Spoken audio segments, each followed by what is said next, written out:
Some of the most powerful images that we have seen here are of children being rescued from their school. Those pictures were taken by an Associated Press photographer, and we asked Elaine Quijano to find that photographer today. Elaine? Well, Scott, when the tornado warning was issued, photographer Sue Ogrocki headed right for its path. She ended up on one of the hardest hit blocks in the storm zone. I saw a woman with a child and I said, "What is that big building?" And she said, "That was the school."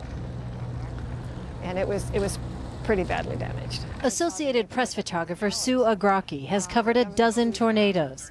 She was one of the first journalists at Plaza Tower Elementary School in Moore.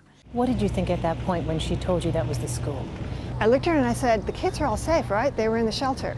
And she said, "No, there is no shelter in that school." She told us she expected chaos as volunteers began digging through the rubble. But she was wrong. It was surprisingly calm. I mean, everybody was trying like crazy to get those kids out, but they were in control. They weren't panicking. There were some pretty small holes that they were pulling them out through. There was a little boy who looked like he was crying, but I didn't hear any sound.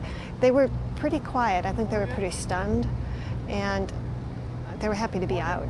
Her photographs were flashed around the world as the rescue continued. That's one of the first pictures that I took. Desolation is a good word for it because that's pretty much what was out there. And she just, I don't know where she was walking from. She just walked out of nowhere. A lot of people have told me it must have been heart-wrenching, but it was also heartwarming because I got to see these kids come out and they were okay.